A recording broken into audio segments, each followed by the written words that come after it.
Vous sentez-vous prêt à aller ouvrir la parole de Dieu? Hein?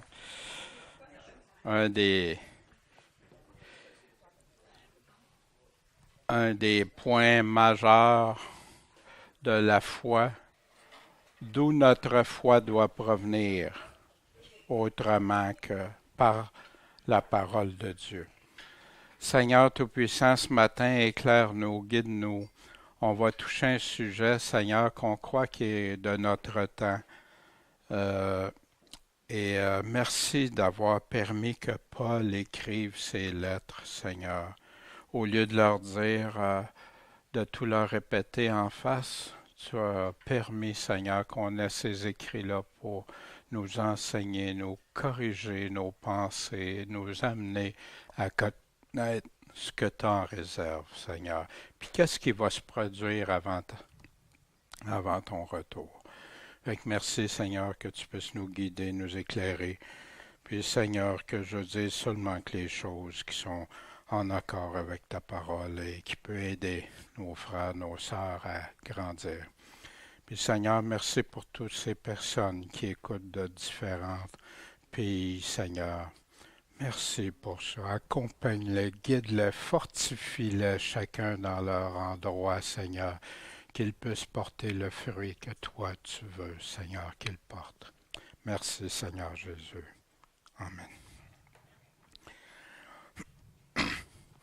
On a vu le deuxième chapitre de la deuxième lettre de 2 Thessaloniciens. On va la prendre tranche par tranche. Après ça, on fera toujours ce qu'on doit faire avec la parole de Dieu. Mais là, on va s'assurer qu'on comprend bien ce qui est dit. On comprend bien où il en parle ailleurs qui complète ces choses-là.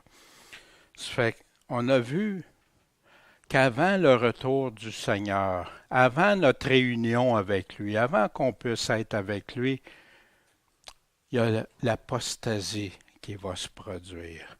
Ça, c'est une des choses assurées. On a vu l'apostasie, que personne ne vous séduise en aucune manière avant que ça arrive, parce qu'il faut que la révolte, renoncer, apostasier, soit arrivée auparavant. Puis il faut. C'est ça que Paul dit.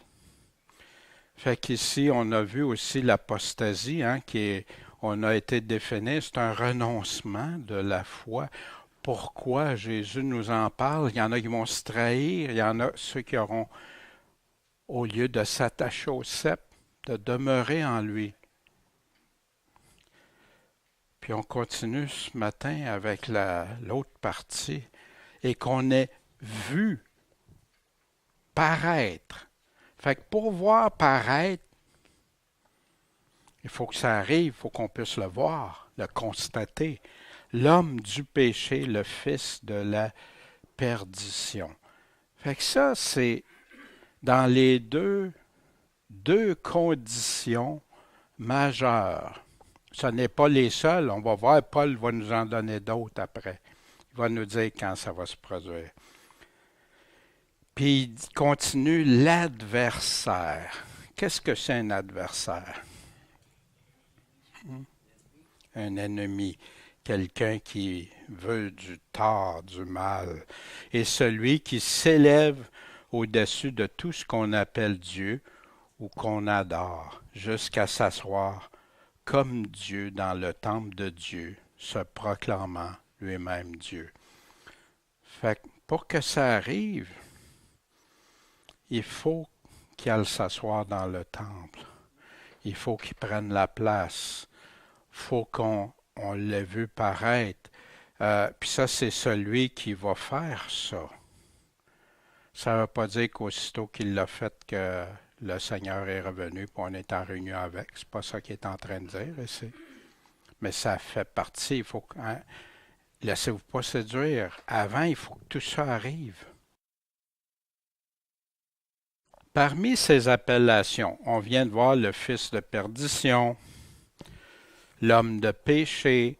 Ça, c'est ces appellations. Fils de perdition, c'est utilisé deux fois dans dans le Nouveau Testament, dans la Bible. Qu'est-ce que c'est? La première fois, c'est Judas, le traître, celui qui était avec le Seigneur, celui que même les apôtres ne pouvaient même pas discerner qui était un traître, puis qui a renoncé, renié Jésus-Christ pour le vendre, pour une question d'argent. Et je crois qu'à la fin aussi, ça va se produire, ça, quand les gens seront obligés de prendre une marque, puis qu'ils vont choisir l'argent, de pouvoir acheter, vendre, continuer à payer, à se nourrir, à acheter. Je crois aussi que ça en fait partie. C'est pas pour rien le fils de perdition. Je ne veux pas extrapoler, mais pour moi, le terme fils de perdition a une grande signification. Puis qui va conduire à la perdition lui-même et il va en entraîner plusieurs. Quand tu es le fils de la perdition, c'est quoi? L'homme de péché, l'homme d'iniquité, bien sûr, l'adversaire. Dans Daniel, il va l'appeler la petite corne dans Daniel 7, 8, dans le chapitre 8 et 9. On va le voir tantôt. Un peu plus bas, quand on va arriver au verset 8 et 9 de 2 Thessaloniciens, il l'appelle l'impie 2 fois. Qu'est-ce que c'est? On verra ça, on détaillera ça quand on sera arrivé. Il y a une plus grande apparence que les autres. Une petite corne, une petite puissance, hein, mais plus d'apparence que les autres. Le roi vil, quelqu'un de vil. Daniel 11, 36. Homme méprisé. Puis, le terme antéchrist n'apparaît que dans la lettre, l'épître de Jean à la fin,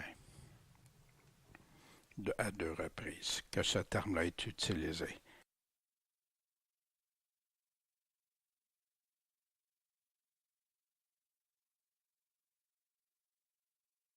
Qui est celui qui va causer l'abomination? Ce fils de perdition, cet adversaire qui va causer l'abomination que Jésus nous parle. Quand vous verrez l'abomination dans Matthieu 24, 15,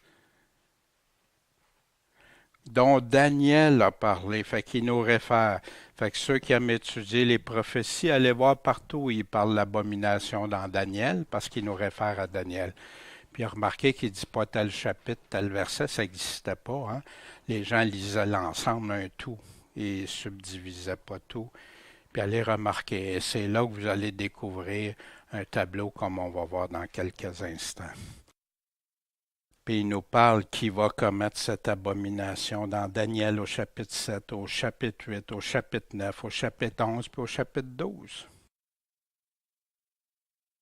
Dans la Révélation, l'Apocalypse est appelé la bête, chapitre 13. Et il revient au chapitre 19 aussi. L'Antéchrist, hein, bien sûr, dans Jean 1 Jean 2, 18, puis au chapitre 4 et verset 3. Puis c'est lui l'Antéchrist qui va séduire dans la paix au départ, la guerre, qui va imposer le 666 et tout ça. Pourquoi je peux affirmer ces choses-là? C'est après avoir lu, on avait fait, hein, vous vous souvenez, le cours sur les temps de la fin, sur les prophéties. On avait fait un qu'on avait fait les paroles de Jésus, Matthieu 24, Marc 13, Luc 17 et 21, puis on avait fait le tour, puis on avait vu aussi dans l'Apocalypse, le cours sur la Révélation, où on se souvient. Ça, c'est la quatrième bête, hein? C'est tous des endroits où elle est mentionnée. Fait que je mets pour ceux qui aiment faire des recherches, aller vérifier des études, ben vous les avez ici. Un parallèle avec 2 Thessaloniciens 2.3. L'homme de péché, le fils de perdition, ne soit révélé, lequel s'oppose et s'élève contre tout ce qui est nommé Dieu, qu'on adore, jusqu'à être assis comme Dieu au temple de Dieu, voulant se faire passer pour un Dieu. Ben, on le retrouve dans Daniel 11. Puis moi, ça m'avait frappé en cherchant les mots clés, les mots que Jésus a utilisés, les mots que Paul utilise.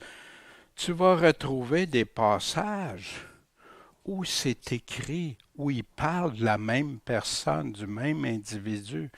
Puis c'est comme ça que j'avais découvert que Daniel 11, quand tu retournes à partir du verset 21, aller jusqu'à Daniel 12, c'est du même qui parle. Quand il dit un autre prendra sa place, puis à partir de là, tu vois, c'est tout le même individu jusqu'à la résurrection. Fait que dans Daniel 11.36, puis pourquoi je dis ça? Parce que moi, on m'avait enseigné déjà que c'était Antiochus, puis qu'on faisait un parallèle avec ça, puis l'abomination, puis c'était déjà du passé. Il y en a d'autres qui disaient, mais c'est du passé, mais c'est comme une double prophétie ou ces choses-là. Mais Jésus, il ne parle pas de ça. Il dit, quand vous verrez, il a dit ça, c'était longtemps après, hein? Il donne ça au futur, puis c'est dans la même génération. Il dit, tout ce que je vous dis, Matthieu 24 et 25, il est en train de répondre à la question des apôtres, des disciples. Quand est-ce que tu vas revenir, Seigneur? Puis c'est quoi le signe? Qu'est-ce qui va se passer? Puis il donne tout. Ici, un tableau qui nous donne les tableaux. Moi, j'aime les tableaux. J'aime me faire des tableaux pour une chose. C'est comme ça que je peux comparer écriture avec écriture. Pas idée des hommes avec l'écriture et tout, non. La Bible parle. La Bible, Dieu nous l'a dit. L'Antéchrist, c'est là que je me suis aperçu, Daniel 7, Daniel 8, Daniel 9, 11, 12 en parle. J'ai mis quelques passages parallèles. Le sacrifice journalier, vous savez, les soirs et matins, là, parce que c'est dans la loi. Dans la loi, il faisait un sacrifice le matin puis un sacrifice le soir. Les 2300 soirs et matins, il parle de ça. Il y a des sectes ou des dénominations qui utilisent ça, qui en font une toute autre interprétation. Il y en a qui ont voulu donner des années à ça, puis ça a amené des faux retours de Christ, hein, ils ont donné des dates, puis tout ça, alors que le Seigneur dit, personne ne connaît la date puis l'heure. On va connaître les temps, vous allez reconnaître les signes des temps, mais pas le jour ni l'heure. Fait que le sacrifice journalier, il en parle. Chapitre 8, chapitre 9, chapitre 11, chapitre 12. L'abomination, la désolation dont Jésus parle. L'abomination qui cause la désolation, qui est reliée avec le sacrifice, le temple, s'asseoir dans le temple et tout ça. Vous l'avez au chapitre 8, 9, au chapitre 11, puis au chapitre 12. Pourquoi je vous montre ça? Je dis, ben, c'est technique. C'est pas technique, c'est Dieu qui parle. C'est Dieu qui nous montre. Fait que quelqu'un qui veut connaître la vérité, on l'a dans sa parole. On n'est pas obligé d'écouter mille et une affaires. Moi, c'est ce que j'ai fait. Hein. J'ai déjà parlé de toutes les centaines et les centaines de livres, de vidéos, de tout ce que des prophéties hein, que j'ai. Puis à un moment donné, Seigneur, pourquoi la confusion après toutes ces études, ces recherches? Puis là, j'ai découvert parce que j'écoutais plus Dieu. J'écoutais Dieu des parties de ce que Dieu disait avec toutes les idées des hommes. L'abomination, ben il en parle. Tu veux savoir de quoi Jésus faisait référence quand il dit quand vous verrez l'abomination qui cause la désolation, dont Daniel parle, que celui qui lit fasse quoi? Attention. C'est Jésus lui-même. On a vu aussi dans le cours la Bible, les versions de Bible, hein? Qu'est-ce qui s'est produit? Qu'est-ce qui est arrivé? Il y en a qui ont réussi à changer des choses, que c'était même pas ça. C'est terrible. Terrible, l'abomination qui cause la désolation. Puis dans ce cours-là, ce que je voulais vous rappeler aussi, c'est que les personnes, auteurs des nouvelles versions, qui ont produit ces textes-là, qu'est-ce qu'ils ont fait? Ils ont abaissé Daniel, tous les livres que Jésus parlait. Daniel, c'était pas vraiment Daniel, ça a été écrit en plusieurs parties, Moïse, etc., Jonas, tout ce que Jésus a affirmé comme vérité. Terrible, terrible. Les temps. Ben, quand tu lis Daniel, tu as des temps qui sont donnés. Puis la demi-semaine qui va correspondre à 42 mois. Hein? La moitié de cette année, c'est 42 mois, 1260 jours, un temps, des journées, des mois de 30 jours. Tout se totalise. Il y a quelques-uns, par exemple, 1290 jours. Il y a 30 jours, il y a un délai d'un mois. Puis il y a 1335 jours. Oh, ça attire l'attention, ça. Pourquoi heureux celui qui attend jusque-là? Personne ne connaît le jour et les choses. Fait que Dieu laisse des choses, une marge on sait que la tribulation, il nous le dit combien de temps. Ça dure 42 mois. La fin, ben oui, au chapitre 7, il nous parle de la fin au verset 26. Le temps de la fin dans le chapitre 8, chapitre 9, chapitre 11, chapitre 12. Ça nous dit quoi, ça? Que tu ne peux pas mettre ça dans l'histoire comme tu veux. Tu vas voir, oui, la Grèce, tu vas voir les Mèdes et les Perses, c'est correct ça. Mais le reste, quand il parle du royaume de la fin, puis les 10 orteils, puis quand il parle de la petite corne, tu ne peux pas mettre ça n'importe où. Il te le spécifie au temps de la fin. Puis Matthieu 24 nous en parle aussi. La détresse, la tribulation. Dans le chapitre 7, la guerre contre les saints. Dans Daniel 8, dans Daniel 11, puis dans Daniel 12, dans lequel il y en a qui vont briller aussi, qui vont avoir tenu bon, puis qui vont avoir persévéré pour le Seigneur, jusqu'à, puis il y en a la résurrection et tout. C'est extraordinaire quand tu lis ça. Mais ça fait peur pour plusieurs. Il y a une chose que le Seigneur nous dit. Un, c'est que ceux qui l'aiment, qui restent attachés à lui, il ne donnera jamais plus qu'ils sont capables de supporter. On l'a vu au travers des siècles, on l'a vu aussi actuellement, qui vont jusqu'à la mort. Ils ont compris que l'Évangile aussi, Jésus dit, si tu n'es pas prêt à perdre ta vie pour moi, tu vas la conserver ici, tu vas la perdre. Mais si tu la perds pour moi, là, la foi. Est-ce qu'on a la foi? Est-ce qu'on croit ce qu'il nous dit? Ça va être des choses extraordinaires qui dépassent notre compréhension. Fait qu'ici, c'est un tableau que vous pouvez passer beaucoup de temps à regarder si ça vous intéresse et je vous le suggère de tout cœur. Moi, ça m'a béni, ça m'a rassuré, les choses que j'avais des craintes, les choses que je ne comprenais pas et tout ça. Merci, Seigneur. Puis j'ai été tellement heureux quand je n'ai vu d'autres aussi, que j'en ai rencontré d'autres qui utilisent des systèmes semblables. Ici, c'est dans votre comparaison, les choses en commun.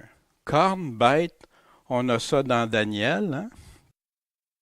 Chapitre 7, puis dans l'Apocalypse, la Révélation. Fait que vous pouvez aller chercher ici que l'Apocalypse reconfirme et donne des fois des détails qu'on n'a pas dans Daniel, mais Daniel va nous donner des précisions qu'on n'a pas dans l'Apocalypse. Ça se complète. Pas juste Daniel et l'Apocalypse, tu as Zacharie aussi, tu as Joël, tu as beaucoup de petits prophètes, Ésaïe aussi. Mais ça, c'est un tableau ici pour quelqu'un qui veut commencer, dire, ben j'aimerais ça aller voir où il parle des mêmes choses. Fait que le temps, la guerre contre les saints, les temps, les blasphèmes, les 10 cornes, les 10 têtes, puissance sur la terre, jusqu'à la fin au retour de Christ, et vous retrouvez tout ça. Des aspects, des actions que l'Antéchrist, ça, c'est des éléments que j'ai ressortis avec l'étude des passages et tout ça. Je voulais vous le partager. Si ça vous intéresse, bien sûr, mais puis je crois que ça vous intéresse, puis je crois que ceux qui écoutent aussi, ça les intéresse, parce qu'on est dans des temps qui vont de plus en plus vers ça. Il dit qu'il va avoir une apparence plus grande que les autres. Une petite, mais il va avoir une apparence plus grande. Une corne, c'est un roi, une puissance. Un royaume, une corne, un roi. Un royaume, pas de roi, ça fonctionne pas. Un roi, pas de royaume, ça fonctionne pas. Puis la Bible elle-même nous le dit. Une apparence plus grande, différente des 10 autres rois. Il va en acheter 3 à terre. Puis il est d'une grande contenance. Il va impressionner de beaucoup. La petite corne qui va déraciner les yeux d'un homme. Donc, il y a une vision d'homme. Il y a une bouche qui profère de grandes choses, des blasphèmes contre Dieu. Il va amener de la corruption par flatterie qu'on retrouve dans Daniel. J'ai mis on les regarde pas toutes individuellement parce qu'on aurait pour plus d'un mois, là, juste, mais vous les avez tous, puis je vous invite à le faire. Il va entrer dans la paix. Quand il va arriver, là, c'est dans la paix.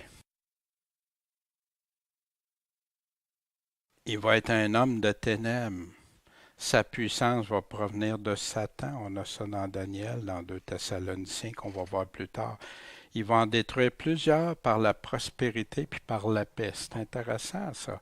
Ça ne sera pas juste par guerre, mais de quel genre de destruction qu'il va faire. Il va séduire par la paix, les flatteries. Il va distribuer des richesses. Ce que les autres n'avaient pas fait, lui, il va être prêt à partager tout. Le roi du Sud va venir l'attaquer avec une puissante armée, mais il ne gagnera pas contre lui à cause des complots dans sa propre maison. Il va y avoir des choses ils vont le trahir. Ces hommes à la même table vont le trahir.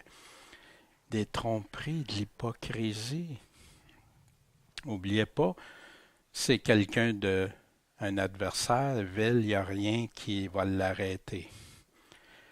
Il va honorer ceux qui l'honorent, il va distribuer des territoires.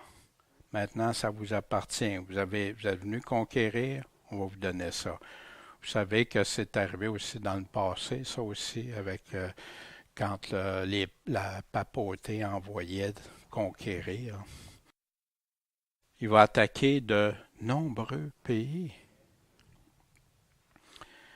Il va entrer dans Israël. Il va conquérir l'Égypte, la Libye, l'Éthiopie. Hein, ces termes-là, il y en a qu'on connaît, l'Éthiopie, hein, l'Afrique. Il va s'établir entre la Méditerranée et la mer Morte. Qu'est-ce qu'il y a entre la Méditerranée et la mer Morte? Israël est là. Il va faire la guerre aux saints et va remporter. Jusqu'à quand? Jusqu'à ce que le royaume promis arrive. Il va vaincre, il va remporter. Pas sur leur âme. Il va épuiser les saints du Très-Haut, faire la guerre aux chrétiens pas Israël. Il y en a, non, c'est juste Israël. Mais là, non, parce que le Nouveau Testament nous en parle abondamment. Il parlera contre le Très-Haut, va opprimer les saints pendant 3 ans et demi. Il pense à changer les temps et la loi. Il règne pendant 3 ans et demi. Tu vois, mais il fait une alliance de Satan. Oui, il peut faire une alliance. Ça veut-tu dire qu'il règne sur tout le monde pendant 7 ans? Mais la Bible nous dit en tout cas que pendant 42 mois, 3 ans et demi, il va avoir pleine autorité, pleine puissance. Il va faire une alliance avec qui? Plusieurs. C'est-tu écrit avec Israël? Fait que faisons attention. Moi, on me disait toujours, c'est avec Israël. Puis quand je le cherchais, il m'en est, je comment ça, je trouve pas ça, Israël. C'est une déduction. Est-ce qu'elle est fondée? Si tu dois que ça soit fondé, il faut que tu fasses des recherches partout. Pas prendre ça puis remplacer. Il fera une alliance avec Israël pour une semaine. C'est pas ça qui est écrit. Voyez-vous? Des petits pièges des fois. Puis au milieu de la semaine, il va briser cette entente-là. Il va détruire un des princes de l'alliance. Il va commettre l'abomination que Jésus nous parlait. À cause de lui, le sacrifice quotidien est arrêté. Mais sa finalité, il aura à faire face au roi des rois. Il va être brisé par aucune main d'homme. Il n'y a pas un homme qui va être capable. Il va être à sa place, jeté dans le lac de feu.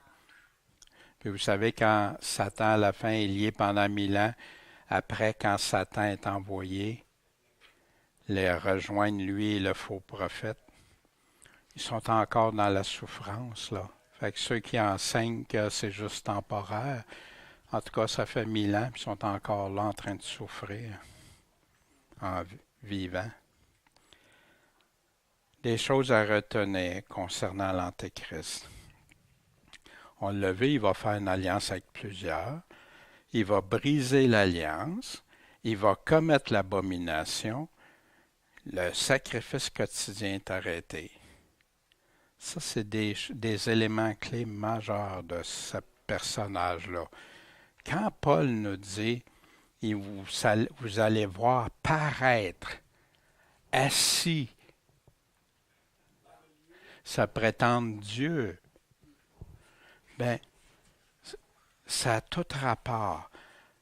Il va tenter de faire face au roi des rois dans Apocalypse chapitre 19, dans Révélation, l'Armageddon. On verra ça plus tard. Quand il va se réunir tous ceux qui peuvent avec lui pour combattre le roi des rois. Brisé par aucune main humaine, c'est le Seigneur.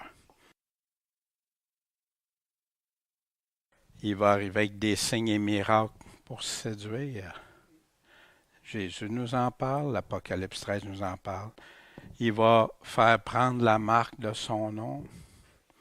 Il fera tuer, il va faire la guerre aux chrétiens et à Israël. Il va se faire admirer, adorer. Il va prendre le contrôle mondial, politique, économique, religieux. Il va se proclamer Dieu, il va souiller le sanctuaire. Il va séduire les traîtres de l'Alliance, ceux qui étaient dans l'Alliance sainte, qui nous dit. Puis il va trahir, c'est quoi la nouvelle alliance, l'Alliance sainte? Il va prendre la place de Christ, Antichrist. Il va blasphémer contre Dieu. Puis il y aura un Dieu différent que ses pères. C'est étrange, hein?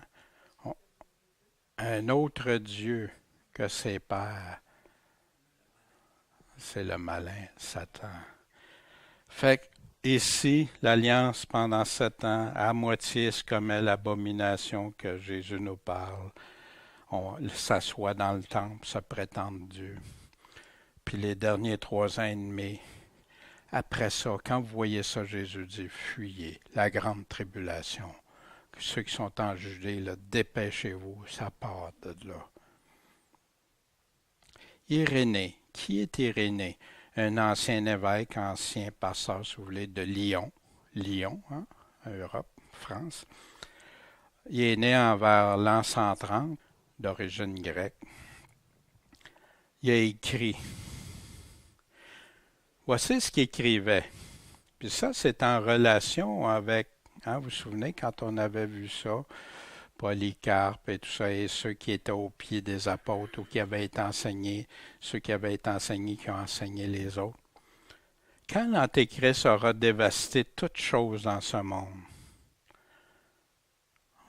il va commettre bien des problèmes, il régnera pendant 3 ans et demi. Il s'assoira dans le temple de Jérusalem. Ça, c'est la compréhension vers l'an 150. C'est alors que le Seigneur descendra du ciel dans les nuées, dans la gloire du Père. Il jettera cet homme impie et ses partisans dans le lac de feu, mais il fera entrer les justes dans les temps de son royaume. Y avait-tu de la confusion? C'était très clair. Et y aurait-tu oublié de dire que Jésus venait sauver avant l'Antéchrist? Vous ne trouverez pas ça nulle part. Puis vous savez, des fois on dit, aujourd'hui on connaît beaucoup mieux.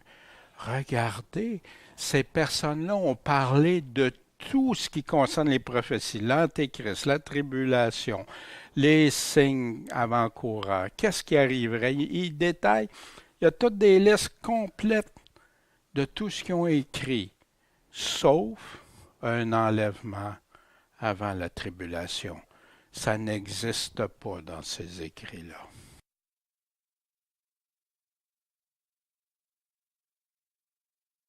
Toutes les prophéties de ce genre se rapportent sans conteste à la résurrection des justes qui aura lieu après l'avènement de l'Antéchrist. Puis ça, Paul va nous le confirmer. On va voir ça à l'avènement de l'Antéchrist. Même mot en passant que l'avènement de Jésus. Oh oui, c'est les mêmes mots. Une arrivée, l'arrivée de. Après, et l'anéantissement des nations soumises à son autorité. Alors les justes régneront sur la terre, croissant à la suite de l'apparition du Seigneur. Ils s'accoutumeront grâce à lui à saisir la gloire du Père et dans ce royaume. Puis là, il parle du millénium. Ça, il avait mis ça dans son livre sur les hérésies, parce qu'il commençait à avoir beaucoup d'hérésies, fait qu'il repositionnait. Or, après que l'Antéchrist aura réduit le monde entier à l'état de désert, il aura régné 3 ans et 6 mois, qu'il aura siégé dans le temple de Jérusalem. Le Seigneur viendra du haut du ciel, sur les nuées, dans la gloire de son Père. Il enverra dans les temps de feu l'Antéchrist avec ses fidèles, ceux qui vont l'avoir suivi. Il inaugurera en même temps pour les justes les temps du royaume, c'est-à-dire le repos, le 7e jour qui fut sanctifié. Il donnera à Abraham l'héritage promis. C'est là le royaume en lequel, selon la parole du Seigneur, beaucoup viendront du levant et du couchant pour prendre place à table avec Abraham, Isaac et Jacob. Vous savez, moi, je ne prends pas toute mon autorité dans ces hommes-là, je la prends dans la parole de Dieu. Mais quand ces hommes-là disent la même chose que la parole a, Amen.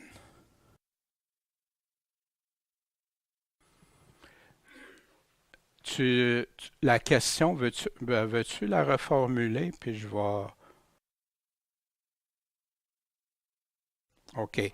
L'Antéchrist va être jeté avec le faux prophète et non ses fidèles. Je comprends. À ce moment-là, ici, qu'est-ce qu'il est en train de dire? Ceux qui vont avoir suivi l'Antéchrist vont être jetés, que ce soit en même temps ou au grand trône blanc, ces fidèles vont être jetés dans l'étang de feu. Qu'il y ait un 1000 ans ou pas entre, ils s'en vont là. Ça ne contredit pas. Parce que le faux prophète, l'Antéchrist, il nous le précise. L'Antéchrist est le faux prophète. Ça, c'est clair. Mais un ne contredit pas l'autre, pas du tout. Pas. regardez le temps de la mort en attendant le jugement et le grand trône blanc, bien sûr. Fait que merci de la question, ça peut élaborer. C'est bien que tu observes toutes ces choses-là. Dans les enseignements du début, quand on lit les premiers chrétiens, tout de suite après les apôtres, ils attendaient l'avènement de Christ et la résurrection des saints. Quand? À son retour, son avènement. Les saints gouverneraient la terre avec le Messie pendant 1000 ans, après quoi la deuxième résurrection ou la générale se produirait et le jugement suivrait cette période de 1000 ans. Fait que si on regarde ça, le Seigneur revient. Mais avant, Paul nous dit, il faut que l'abandon de la foi soit là, puis il faut que l'Antéchrist soit là, qu'on l'ait vu. Mais c'est pas fini. Paul, il continue. On va voir ça après. Il n'y a pas juste ça. Ça, c'est le minimum là, qu'il faut qu'il soit là. Puis après, il va nous le dire quand. Il va nous donner les informations, Paul. Puis il ne manquait pas ça. Je pense que vous allez voir le tableau complet, puis ça vient de Paul. Ici, quand je vous parle des premiers chrétiens, ça s'est maintenu pendant des siècles. Il y a eu juste quelques faux prophètes, dont Montanus, Prisca, Maxilia, qui disaient qu'il y avait un retour avant les tribulations, puis qui disaient que Jésus était pour venir rétablir le règne à Pépousa, la ville où il demeurait. C'était faux. Il y a eu des personnes qui ont enseigné des choses, des dates de retour, des visions. On a vu Margaret MacDonald qui avait une vision que le Seigneur s'en venait dans les années 1830. Puis après ça, Darby qui a continué et tout ça. Mais c'est pas dans la Bible. Puis l'Église n'a jamais cru ça autrefois. On se souvient, fait que notre Antéchrist, il va entrer pendant la paix. Il va en détruire plusieurs, il va en séduire, il va faire la conquête, il va rentrer en vainqueur, comme un vainqueur. Il va être un homme de ténèbres, sa puissance provient de Satan, son Dieu. C'est Satan qui va lui donner tout.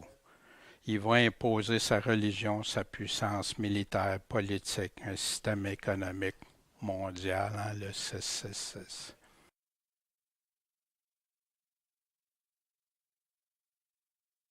En conclusion, quelques réflexions. Quelle importance accorde la parole de Dieu concernant cet adversaire? On n'a pas vu tous les passages, il y en a dans Ésaïe, il y en a ailleurs, dans différentes places. Mais ici, on a vu les principaux faciles à faire les liens parce que tu regardes plusieurs critères. Il faut que les mêmes critères s'appliquent. Hein? Tu peux pas. Est-ce que ça devait rester caché? Il y en a qui enseignent aujourd'hui que les prophéties, c'est superflu, ça fait toutes sortes de choses, c'est pas dans le fond. Mais ce qui oublie, c'est qu'en faisant que tu ne veuilles pas regarder les prophéties, tu ne peux pas te préparer. Ils oublient qu'un tiers de la Bible sont des prophéties. Fait qu'il faudrait qu'ils prennent leur Bible, c'est comme s'ils découperaient un tiers des pages de leur Bible. C'est pas tout collé ensemble comme ça, là, c'est réparti partout. Pourquoi Dieu nous en parle? Parce que c'est très important, très déterminant pour ceux qui vont vivre dans le temps de la fin. Qu'est-ce que représente l'homme de perdition pour le monde? Le monde, il va les entraîner. Il va les amener à destruction pareil, mais il va les entraîner par séduction, trahison. Il va tuer ceux qui ne marchent pas avec lui. Mais pour le chrétien, quand vous verrez quand qu'on ait vu paraître, tu sais quoi? Que là, tu es vraiment rendu. Identifier l'Antéchrist, là, il y en a plein qui ont fait ça au travers le temps. Mais la Bible dit qu'il y a plusieurs antéchrists, mais il y en a un final de la fin. Puis cet homme-là, on va pouvoir l'identifier, en tout cas pour ma part, à 100%, quand je vais le voir là. Une alliance de 7 ans, peut-être qu'on va le savoir là, je ne sais pas. Mais quand il va s'asseoir, parce que dans une alliance aussi, il y a plusieurs personnes, mais quand il va s'asseoir dans le temple, là, c'est sûr. Mais ça veut dire quoi? Tiens bon. Tu sais que l'avènement du Seigneur puis notre réunion avec lui, ça s'en vient. Mais lâche pas. Sur quoi est-ce qu'on peut se fonder pour affirmer que les chrétiens connaîtront ni ne subiront la colère de l'Antéchrist? Puis que ça contredit l'enseignement que Jésus nous a laissé. Il nous dit, oui, ça va arriver, puis fuyez, puis tout ça.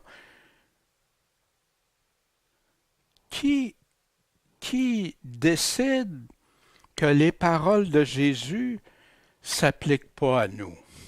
Qui a décidé ça? Ça a été un des reproches qu'ils ont fait à Nelson Darby, celui qui est arrivé avec l'enlèvement avant la tribulation, parce qu'ils ont dit, tu méprises les paroles du Seigneur. Quel blasphème pour l'Église, c'est comme ça que ça a été traité.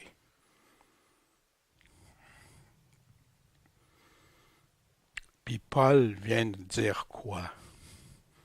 Qu'avant que ça arrive, notre réunion, l'enlèvement, tu peux-tu être réuni avec le Seigneur sans l'enlèvement? Puis à l'enlèvement, qu'est-ce qui se produit? Notre réunion, une union.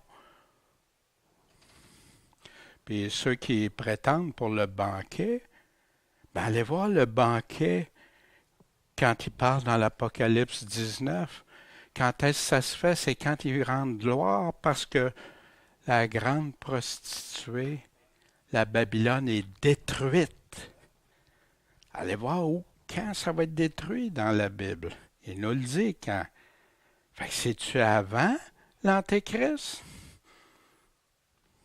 Ou si c'est l'Antéchrist Dieu va se servir de l'Antéchrist pour détruire cette prostituée, cette Babylone. Puis que là, ils sont au banquet, puis après cela, puis ils rendent gloire à Dieu. Alléluia, alléluia. Croyez-moi pas. Je vous invite à aller vérifier de bonnes lectures que le Seigneur. Qui pourra faire partie des vainqueurs selon Jésus? On va y revenir à ça. Qui va vaincre l'Antéchrist à la fin? Qui doit-on faire confiance? Un homme, c'est triste, hein? Les masses vont suivre un homme pour une période intense de 3 ans et demi, puis tu mets à côté de ça l'éternité. Puis ils vont choisir de suivre. J'ai entendu des prédicateurs modernes qui disent aux gens qu'ils peuvent accepter la marque de la bête puis se repentir après. Je trouve pas ça nulle part. Au contraire, c'est ici la persévérance des saints, ceux qui ne prennent pas, qui gardent les commandements, le témoignage de Jésus, puis qui prennent pas la marque de la bête.